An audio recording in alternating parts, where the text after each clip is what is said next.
My name is Jacqueline Bush, and I am an editorial and celebrity hairstylist. My clientele has included Faith Hill, Mark Ruffalo, Terrence Howard, Gwyneth Paltrow, Krakowski.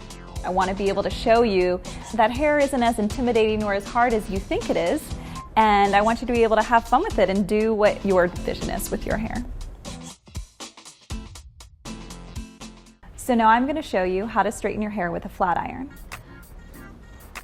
We have our flat iron. As you notice, my flat iron is, of course, of good quality. This is one of the most important things when you flat iron your hair.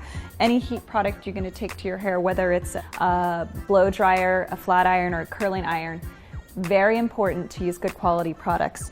This is what's making the difference between how good the curl looks, how good, whatever texture you're going for, this is what's going to make the difference, one of the main factors. The next thing I want to share with you guys is before I flat iron our model's hair, I want to make sure that I've used a heat protector spray in it, or a heat protector cream or heat protector serum. There's different ones on the market. As you can see, her hair texture is actually naturally a dry hair texture. Curly hair, colored hair tends to be drier than straight hair. And heat is damaging to the hair just as it's damaging to our skin. You're basically baking your hair. So you want to give a little SPF to your hair. By that, you use a heat protector. So I'm going to put a little heat protector in. I'm just doing a small section to show you guys. So I'm just using a small amount. I'm going to start out at the ends because the ends get less oil than the roots. I'm going to silk that through. I've actually already put in a bunch in her hair, but I just wanted to show you guys. You're going to take your section. How you're going to measure the section is based on the size of your iron. So you can see my iron. Here's our section. You're measuring it this way and this way. So we got length and width. Here's our section. You can use either a finer tooth comb, or I like my Mason Pearson brush. It gives a lot of control as I'm going down the hair. But you can use a comb too, it just depends. You're gonna comb your hair.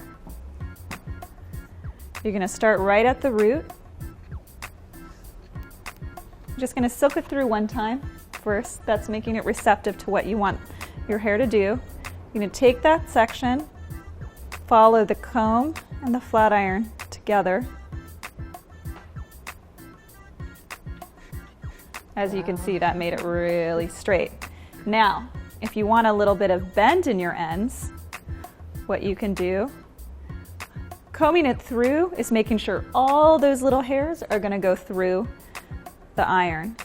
If you want a little bend, you can move your iron in the direction you want your bend to go. So I wanted hers to go a little bit backwards. You can see I gave the hair a little bit backwards motion. Say I wanted the hair to move a little more towards her face. I'm going to curl the iron in towards her face. You see that gave her a little bit bend towards her face. So as you can see, there's different ways you can use that, just depend on what you want. You're going to go through section by section. I always like to blow dry the roots first, because then you have a little bit of lift. You know, that super stick straight, even though that's in, there's still a little bit more volume at your roots. As compared to a few years ago, it was about being stick straight and no volume. I also like to give a little bit of bend. I feel like that looks more natural. Unless you're going for a very blunt look, which can be very straight. There you go. That's how you can use a flat iron to straighten your hair.